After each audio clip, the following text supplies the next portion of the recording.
Think you know which American cities are dangerous? Think again. Today we're exposing the shocking truth about crime statistics in the United States. Some cities are far more dangerous than their politicians admit. Others are pretending to be crime-ridden when they're actually safe. This isn't about fear-mongering. This is about data, deception, and the dirty tricks cities use to manipulate their crime numbers. Let's begin with the 5 cities where violent crime is much worse than the official statistics claim. Number 5. Chicago, Illinois. The Windy City has become infamous for its violence. But the real story is even darker than the headlines suggest. Chicago's murder rate is bad enough on paper, but the city systematically downgrades other violent crimes to make their numbers look better. Aggravated assaults become simple assaults. Armed robberies become thefts. Shootings that don't kill anyone disappear from the statistics entirely. Here's how they do it. If a victim doesn't cooperate with prosecutors, the case gets downgraded or dropped entirely. If there's not enough evidence for a guaranteed conviction, the charge gets reduced. The result? Chicago's official crime stats show improvement while the streets remain just as dangerous. The Chicago Police Department even has a name for this practice. They call it cooking the books, and they've been doing it for years. But it gets worse. Chicago doesn't count drug overdoses as murders, even when they're clearly homicides. Fentanyl laced with poison floods the streets. Gangs use it to settle scores. Yet these deaths get classified as accidents, not crimes. The truth? Chicago's real murder rate could be 20% higher than the official numbers. That's hundreds of additional deaths every year that vanish from the statistics. When you walk through certain Chicago neighborhoods, the danger is palpable. But the city's crime map tells a different story. A story designed to protect politicians, not citizens. Number 4. Portland, Oregon. The poster child for progressive policing has become a case study in statistical deception. Portland's official crime stats show modest increases in property crime and violence. The reality? The city has effectively decriminalized theft under $950. Police don't respond to most shoplifting calls. Stores don't bother reporting thefts they know won't be prosecuted. The result?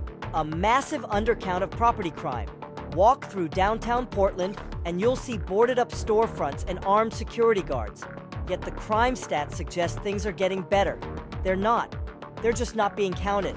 Violent crime gets similar treatment. Portland reclassifies assaults as disorderly conduct. Gang-related shootings get labeled as isolated incidents. The city even stopped reporting certain crimes to the FBI's national database. Why? Because bad numbers look bad for politicians. Meanwhile, residents know the truth.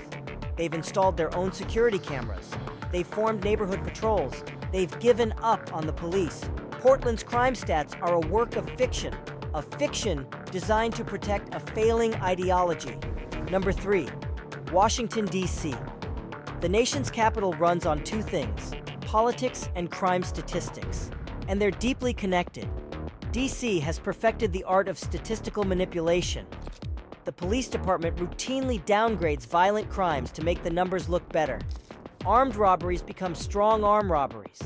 Aggravated assaults become simple assaults.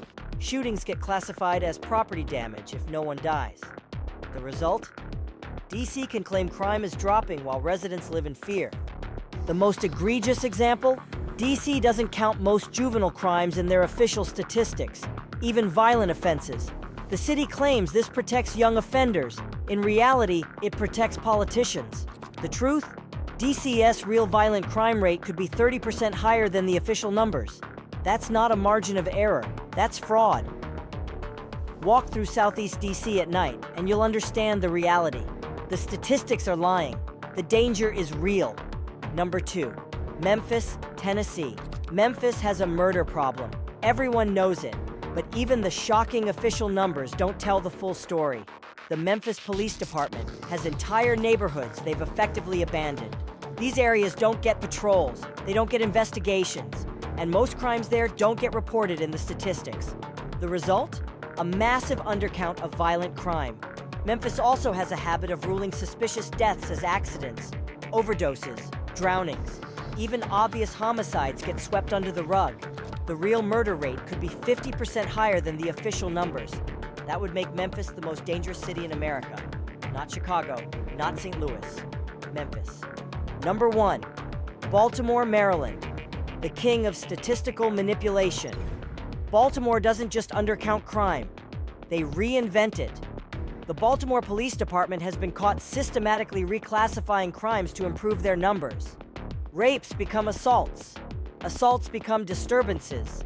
Murders become undetermined deaths. The department even created a secret code to mark crimes as unfounded before they could be investigated. The result? Baltimore's crime stats are pure fiction. The city claims crime is dropping. Residents know better. Whole neighborhoods have become no-go zones. Police response times approach an hour for violent crimes. Yet the official statistics show improvement. It's a lie, a dangerous lie. Now let's flip the script. Here are 5 cities that inflate their crime numbers for profit and politics. Number 5, Jacksonville, Florida. The largest city in America by land area has the most creative crime reporting. Jacksonville's police department aggressively overreports property crimes to secure more federal funding. A stolen bicycle becomes a grand theft. Vandalism becomes felony property damage. The city even counts unfounded reports in their official statistics until they're proven false, which rarely happens. The result? Jacksonville appears more dangerous than it really is. Why? More crime means more money.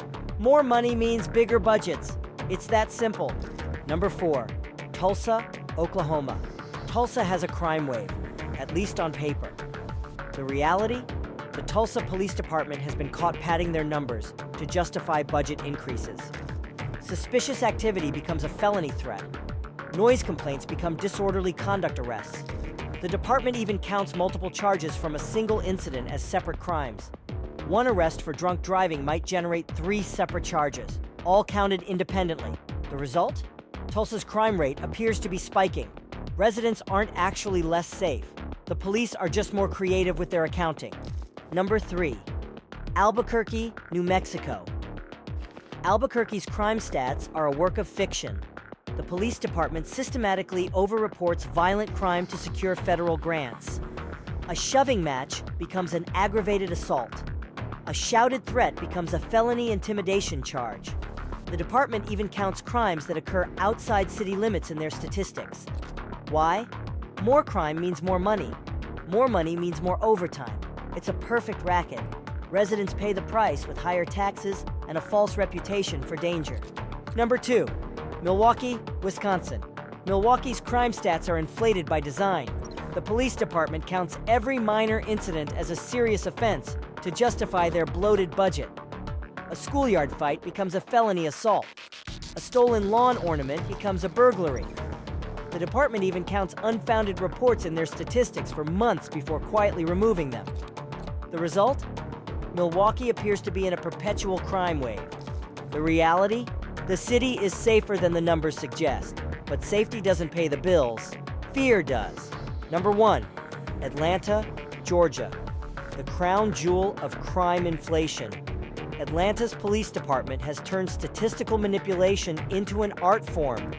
They count crimes that never happened. They upgrade minor offenses to felonies. They even count the same incident multiple times if it crosses precinct boundaries. The result? Atlanta appears to be one of America's most dangerous cities. The reality? It's not even close. But dangerous cities get federal grants. Dangerous cities justify police militarization. Dangerous cities keep politicians in power. Atlanta isn't dangerous. It's dishonest. So what's the takeaway? Crime statistics in America are weapons, used by cities to hide their failures or justify their budgets. The truth is harder to find than ever, but it matters. Because when we can't trust the numbers, we can't trust the solutions. And that's the most dangerous crime of all.